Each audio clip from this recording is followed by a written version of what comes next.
Hello everyone, our topic this week was requested by Constructor3260, The Irish Viking, and Lieutenant Spook.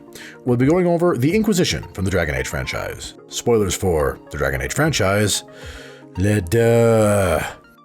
So, the Inquisition both is and was a mighty organization in the world of Thedas. Though it remained dormant for centuries, the Inquisition has existed twice in Thedas' history. Though technically it could be said that it has existed continuously in one of several forms since its creation. We'll get into all of the details shortly, but semantics aside, the Inquisition has been in existence twice and invoked major influence on the world both times. The Inquisition was originally formed a little over 1,000 years before the first Dragon Age game. It was formed during the twilight years of the First Blight, a cataclysmic war that not only decimated much of the population and livable land on Thedas, but also shattered the Tevinter Imperium, which had held sway over most of the continent at the time. See our videos on the Blight and the Imperium here and in the description for more details on their respective subjects. With horrible monsters ravaging the countryside and the governing body that had ruled what would eventually become several countries worth of territory broken, the world was a mess. Darkspawn roamed the land, renegade mages were running wild, demons were being summoned, and most of humanity was coming to grips with a changing religious landscape as well. Tevinter's old gods had gone silent, and decades after the Inquisition's formation, the exploits of Andraste would lead to many cults of the Maker, the god of whom she was the prophet. The First Inquisition was a coalition of men and women from all walks of life who stood up to do something about the state of the world.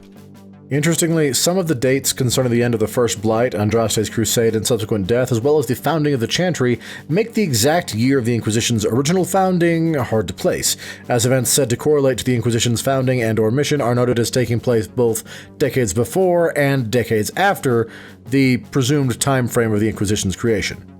That being said, Dragon Age is known for purposely having the in-universe historians lose pieces of information over time as part of the game's world building, and the numbers we have are rough estimates, so it could have been intentionally designed that way.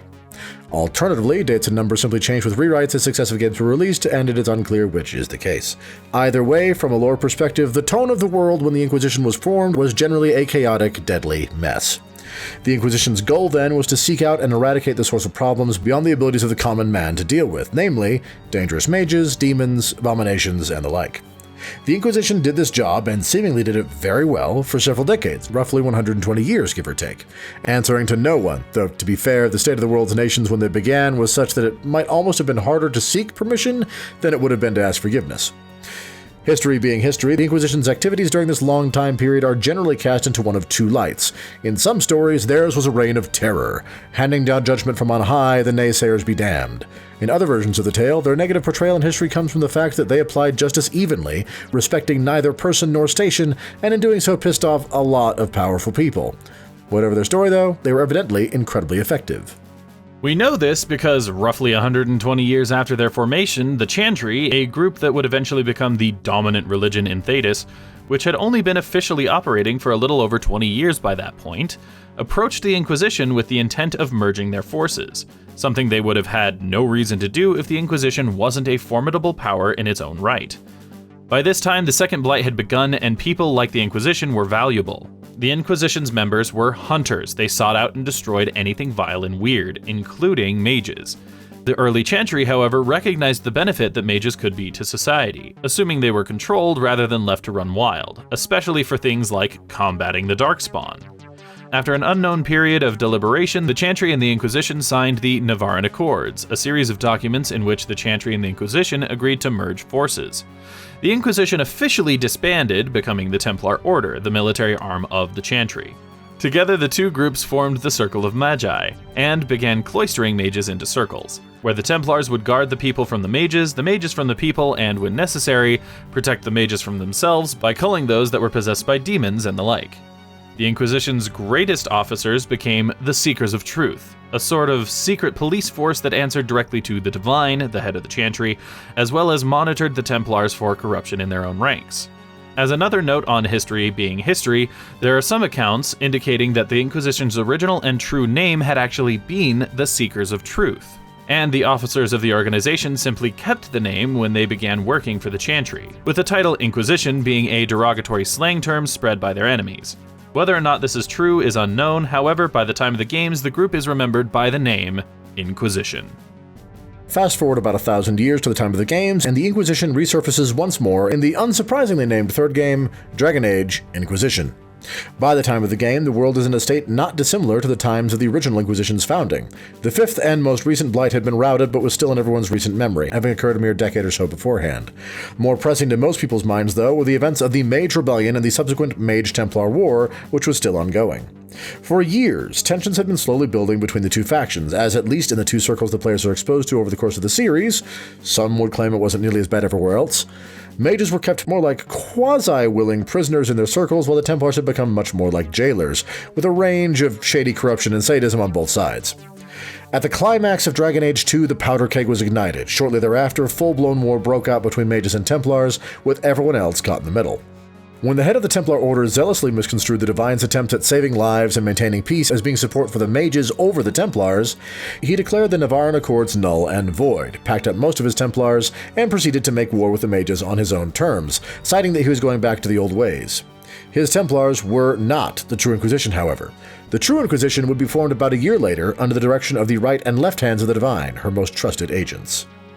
Despite distrust on both sides, the Divine somehow managed to arrange peace talks between mages and Templars. But at the summit where the talks were to be held, Corypheus, the primary antagonist of the game, enacted a ritual that tore a hole in the veil to the Fade, the realm of dreams and magic, physically connecting the Fade and the real world and killing everyone at the summit in the process. Except for the primary character, who survived, accidentally stealing the key to the rift Corypheus had formed in the process. Cassandra and Liliana, the aforementioned right and left hands of the Divine, were not present at the summit and as such did not die with the Divine. However, they did continue to carry out her orders. While the Chantry fumbled to elect a new Divine to direct them, nearly all of the candidates normally chosen were at the Peace Summit when it literally exploded, Cassandra and Liliana acted. They found the player character and, along with the rest of the game's main cast, realized that the player had the power to shut the rift, assuming they had help. After shutting the rift, the hands of the Divine enacted the Divine's backup plan, the reformation of the Inquisition in the modern day. Some combination of legal loopholes and new writ penned by the Divine herself prior to her death allowed her hands to call for the Inquisition to be reinstated. They would seek out whoever was behind the destruction of the Peace Summit and the Hole in the Veil. They didn't know Corypheus was behind it at the time, or indeed who or what he was. Restore peace to the land, and they would do it no matter what anyone else had to say. The new Inquisition started out as a very small band, a collection of no more than perhaps a few hundred men and women loyal to the Divine's ideals or otherwise willing to help. Shortly after its creation, the player was named the Inquisitor, leader of the Inquisition. Working together with your four commanders, Cassandra, who mostly acts as just a party member, Liliana, who takes on the role of spy master, Cullen, a former Templar who acts as your general, and Josephine, your chief diplomat, you as the Inquisitor then proceed to butcher, bully, charm, bribe, blackmail, buy, and or negotiate your way through the entire game. Despite the Chantry initially defaming the Inquisition as heretics and outcasts, since they didn't follow the Chantry's orders, the Inquisition would go on to pick up the pieces of the world, both literally and figuratively, while trying to amass a unified force strong enough to face the challenges that were rising, namely Corypheus and his army of demons and whichever faction of the Mage Templar War the player doesn't convert to the Inquisition's side. Over the course of the game, you and your inner circle take the Inquisition from a small group wiped out almost before you could begin, to become a world-shaking power. The Inquisition folds one faction of the Mage Templar War into its ranks. They stop a civil war raging in Orlais and ultimately determine who gets to sit on the throne in the aftermath.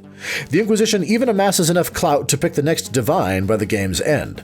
All along the way, the Inquisition, Inquisitor at its head, restores or preserves order in several countries, fights a war almost single-handedly against Corypheus, closes aberrant rifts connected to Fate and the real world, and eventually kills Corypheus.